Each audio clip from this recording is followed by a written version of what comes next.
Good morning, dear students. In grade 6 today, we are going to make a quick summary for the 3 units in grade 7, actually in the second term. Starting with unit 1 with the title Chemistry, lesson 1 talks mainly about the difference between metals and non-metals. Metals are elements which have their outermost energy level less than 4 electrons. They are good conductor of heat, good conductor of electricity, have high melting points. All of them are solids except the mercury is the only liquid metallic element like sodium, potassium, magnesium, calcium, and so on. While non-metals are elements which have more than 4 electrons in their outermost energy level. They are bad conductors of heat, bad conductor of electricity, except the graphite is the only non-metals which conducts electricity. And also they are solids and others are gases, and the only liquid non-metallic element is the bromine. They have low melting point, they are not malleable and ductile like nitrogen, oxygen, carbon dioxide, and other gases. Complete the lesson starting with something called metallic bond. Metallic bond, as we see in the board, is a bond that arises between the positive protons and the valency electrons of the same element. And by increasing the numbers of valency electrons, the element becomes more stronger, more harder, and also more metallic bond. The last part of the lesson, as we see, talks about the alloy.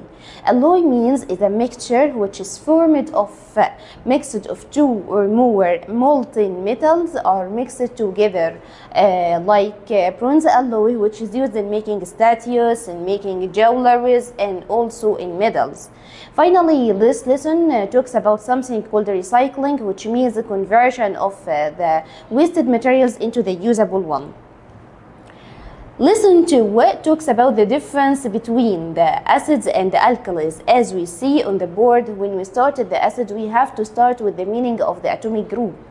Atomic group means a group of elements of 2 or more elements have only one valency. They have one valency like the hydroxide group, nitrate NO3, nitrite NO2, carbonate, sulfate, phosphate, ammonium.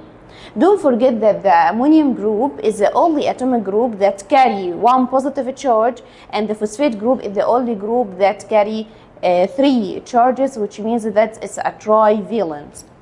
Then we will talk about the difference between the acids and alkalis. What's meant by acid? It's a chemical substance which dissolves in water and gives us positive hydrogen ion. So any acid must start with H. Maybe contain oxygen and called oxy acids like sulfuric acid, nitric acid, colorose acid, and maybe don't have any oxygen atom in its structure like hydrochloric acid HCl, hydrobromic acid HBr. And there's a big difference between the acid in its solid state or even in solution state or even in a gaseous state. So if I'm going to talk about the HCl, I can say hydrogen chloride in a gaseous state or hydrochloric acid in a solution state.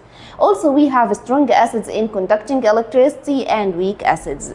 The second substance is called alkalis. Alkalis is a substance which dissolves in water and gives us hydroxide ion, OH. Any alkalis ends with OH like NaOH, sodium hydroxide, potassium hydroxide, KOH, calcium hydroxide, CaOH الكل 2.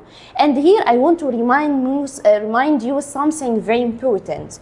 When I want to write the chemical formula for a chemical substance, for example, calcium hydroxide, first I will write the symbol of the calcium, Ca. Then I will write the formula for the hydroxide, which is OH.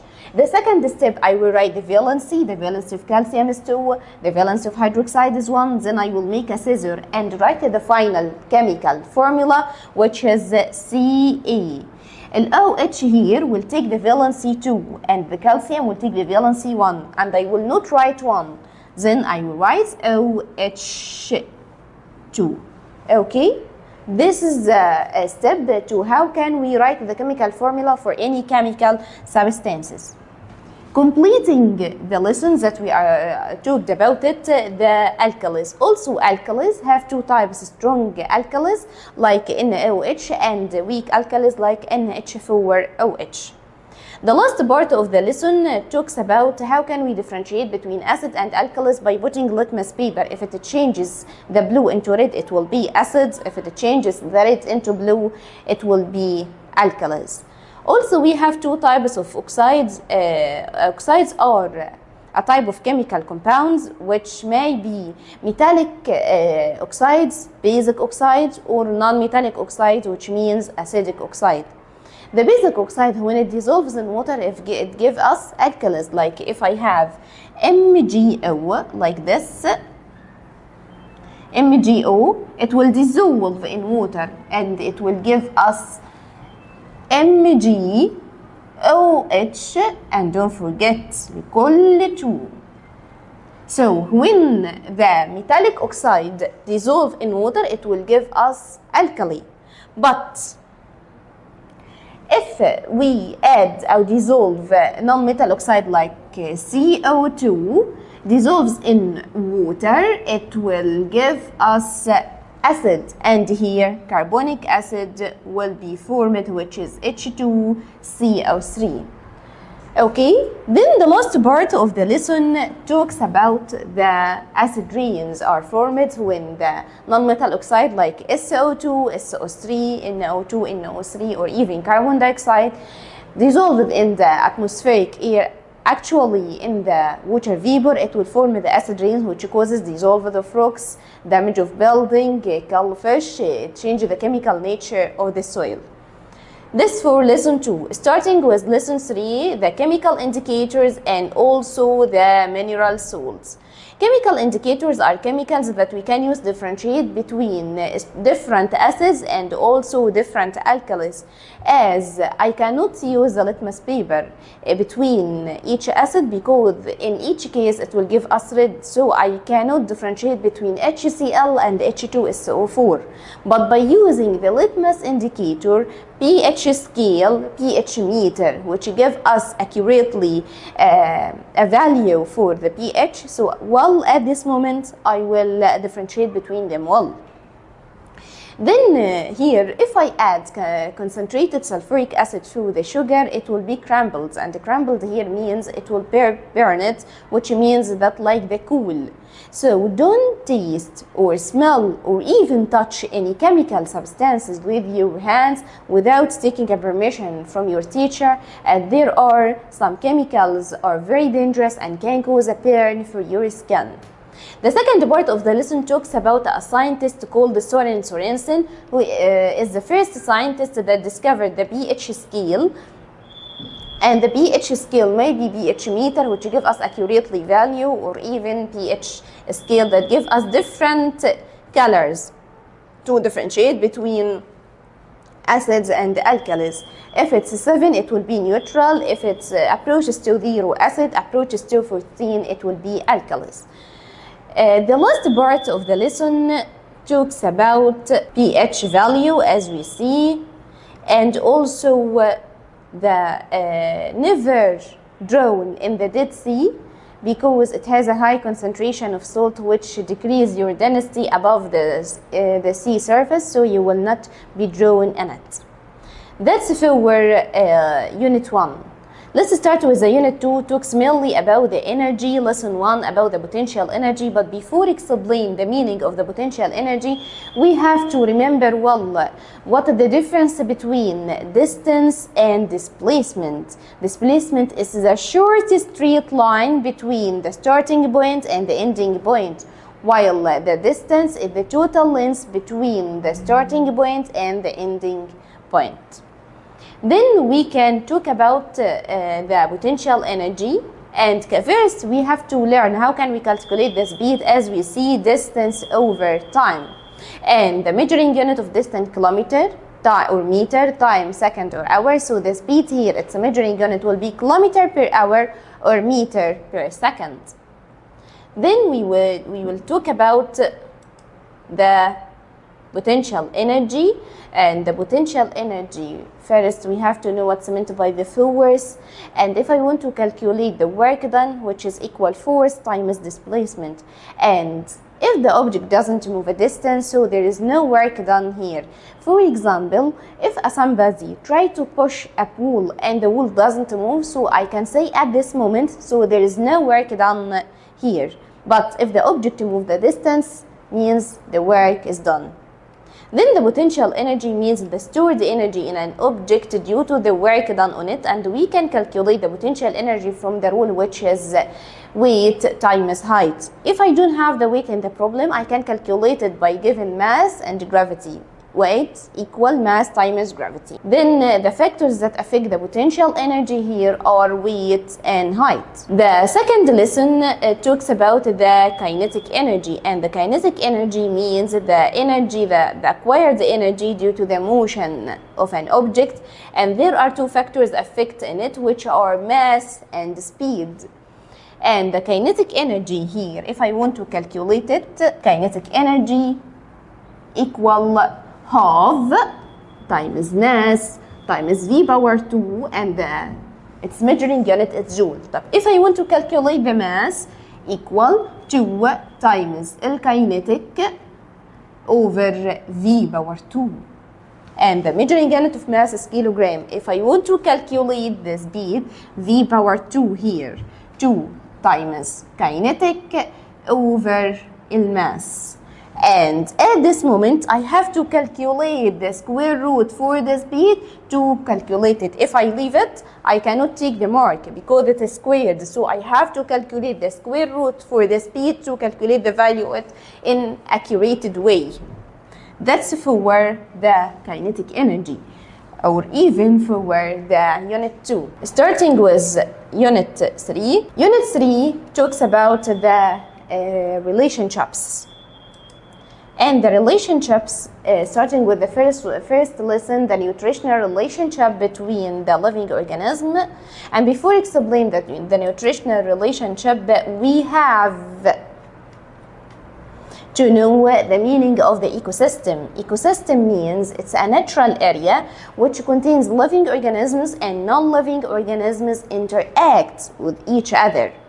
And the ecosystem consists of a group of coastal communities, which consists of biotic populations, and the biotic population consists of a group of individuals. Then the first relationship is called predation, and predation is a nutritional relationship between two individuals. One of them is benefit and called the predator, and the other one is harmed and called the prey. Like the relationship between the lion and the zebra, or even between the insects and the insectivorous plants. The second relationship is commensalism. It's a nutritional relationship between two individuals. One of them is benefit and called the commensal, and the other one is harmed and called the host, like the relationship between the plover bird and crocodile. The third relationship is called the mutualism between two individuals, and both are benefit, like the flower and the bee. The fourth relationship is a competition between two individuals, and both are harmed, like the relationship between two lions over or even on a zebra or a deer. The second part talks about the food chain, and the food chain is the relationship between a group of individuals that show us the flow of energy between them. Any food chain must start with the sun, or even with the producers, then the consumers, and end with the decomposers. Consumers are four types. The first type, herbivorous, which means animals that eat plant like rabbit and deer. The second type, carnivorous, are animals that eat meat like lion and tiger. Omnivorous are animals that eat both meat and plants like bear and hedgehog. The fourth one is scavengers, which feed on the dead organisms. Finally, the decomposers recycle the dead organism into nutrients back to the soil. The second part talks about the energy food web, and the food web, a group of many food chains interconnected to each other that show the flow of energy between them. Also, we have something called the energy pyramid, and the energy pyramid show the trophic levels between the living organism that show you the percentage of energy that flow between each level. And here the percentage of the energy pyramid is 1/10. So if the producers have 1,000, so 100 will be to the second transfer to the second level, 10 only in the third one, and 0.1 in the fourth one. So which means that 1/10 or 10% of energy that flows between the living organism, and the 90% rest return back to the soil by the help of the decomposers. The second lesson talks about the mutation, and before explaining the mutation, we have to know what's meant by genes. Genes are responsible for the transferring of the inherited traits between the parents to their offspring. We have three types of behaviors: instinctive, inherited, and also acquired behavior. The second part talks about the meaning of the mutation, and the mutation means the change in the arrangement of the nucleotide. And here we have to know the structure of the genes. It's general. Two chromatids are connected in centromere, but its chemical composition consists of DNA and the protein histone. And the DNA consists of a group of nucleotides, and if there is a change in its arrangement, it will become a mutation. So we have two types of mutation here: a spontaneous mutation, which happens without the human intervention, like the albino child or muscular dystrophy, and the induced that happens with the human intervention, like the featherless chicken or even the seedless orange. And don't forget that the watermelon squared is not a mutation, but it's an agriculture techniques. The last part of the lesson talks about the people who suffers from the lactose intolerance, and they have many replacements, like dark chocolate instead of the white chocolate, or soya beans, soya sauce instead of soya beans, and so on. Unit 4, starting with the cycles. First with the water cycle. Water cycle, it's the continuous movement between the water reservoirs, starting with the evaporation, condensation, precipitation, then the runoff and collection. And when the water falls on the earth in a form of runoff on the earth's surface, some of these water leakage to under the ground, forming a surface runoff to form the groundwater. The last part of the lesson talks about the importance of the water cycle to give us the amount of fresh water, which is very important for the future for living organisms. All living organisms need water to survive. The second lesson talks about the rocks, and we have three types of rocks. We classified them according to their way of formation into igneous, sedimentary, metamorphic rocks. First, what's meant by rocks? Rocks are solid materials that formed of several minerals, and there are three geological processes that change the landscape, which are weathering, then erosion, and deposition. Starting with the weathering, it is the breaking down of rocks into small pieces, and there are two types of weathering: chemical weathering, that change the chemical structure of rocks, and mechanical weathering, that just breaking down of rocks without a change in its structure. And the most common example for the chemical weathering is the spherical weathering, like the Yellowstone National Park. Then the erosion, and erosion divided into two processes: sedimentation and transportation. Then lithification and compaction to form the sedimentary rocks, like